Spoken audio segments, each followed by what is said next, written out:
to be here. You have to talk to people. People are having solutions. எங்கெங்க யானை வருது, எங்கெங்க யானை முட்டிட்டு வருதுன்னு ஜனங்க சொல்றாங்க. நீங்க வந்த பின்னால ஜனங்க உங்களோட தமிழ்ல பேச முடியலன்னு சொல்றாங்க. Arrange interpreter. யாராவது ஒருத்தர் படிச்ச பையன் இருப்பான், அங்க வந்து வேலைக்கு எல்லாம் எம்ஃபில் படிச்சவன்லாம் வந்து காடா வேலைக்கு சேர்ந்திருக்கான். ஒருத்தர் போய் பேசுங்க, லாங்குவேஜ் ஒரு பெரிய பிரச்சனை இல்லை, ஜனங்கிட்ட பேச வேண்டியதானே. Why don't you talk to people? These are all the problems. Number 2, இன்னைக்கு இந்த பையன் யங் மேன், நீங்க போய் பாருங்க எவ்வளவு தூரம் யானை வந்து ஒரு 2 hours மேல இருந்து அவனை போட்டு பிச்சு ட்ராஷ் டீம். 2 சிஸ்டர்ஸ் இருக்காங்க, அந்த அம்மா இருக்கு, 5 பேர் செத்து இருக்காங்க. 5 பேர் தலிட்ஸ், 5 பேரும் தலிட்ஸ், poorest of the poor in the society செத்து போயிருக்காங்க. ஃபாரஸ்ட் டிபார்ட்மெண்ட் வர்றது, throwing the money at the face of the people is not managing the forest. Without நாங்க இப்ப ஃபாரஸ்ட் எங்களுக்கு தான், நாங்க இல்லாம இந்த ஃபாரஸ்ட டிஎஃப்ஓ மேனேஜ் பண்ண முடியாது, இந்த கார்டு வாட்சர் மேனேஜ் பண்ண முடியாது. ஒரு போன் பண்றாங்க, இங்க ஒரு யானை நிக்குது, அங்க ஒரு யானை நிக்குது, போன் பண்ணா ஒரே வண்டி 3-4 பேரு, அவனுக்கு டைம் சம்பளம் இல்ல, டீசல் இல்ல, ஒன்னும் வர்றது இல்ல. அவங்ககிட்ட ஒண்ணும் இல்ல, அவங்ககிட்ட கைதான் இருக்கு, என்கிட்ட கைதான் இருக்கு.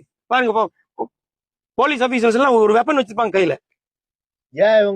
ஏன் அங்க கர்நாடகா சைட்ல போலீஸ் ஜீப் பார்த்தா யானை ஓடுது, இங்க போலீஸ் ஜீப் பார்த்தா யானை வருது. ஏன் அவங்க வந்து ரப்பர் புல்லட் எதையோ யூஸ் பண்றாங்க, கிராக்கர் பட்டாசு வாங்கி கொடுக்கறது இல்ல. I know how much money is spent in this forest. ஒரு கிராக்கர் கொடுக்கறதுக்கு என்ன, இந்த மாதிரியான ஒரு 3 months கிராக்கர்ஸ் கொடுத்தா யானை முடுக்கலாம். அடிஷனல் டிஎஸ்பி வந்தாலும், நானே வந்தாலும், நீங்களே வந்தாலும் எப்படி யானை முடுக்கிறது? அது ஒரு வைல்ட் அனிமல். ஒண்ணுமே இல்லாம ஒரு ஒரு நிராயுத பணியா போய் எப்படி போய் அதை வந்து பண்றது? இப்போ there is an SOP, NTCA SOP, Interstate Tiger Reserve.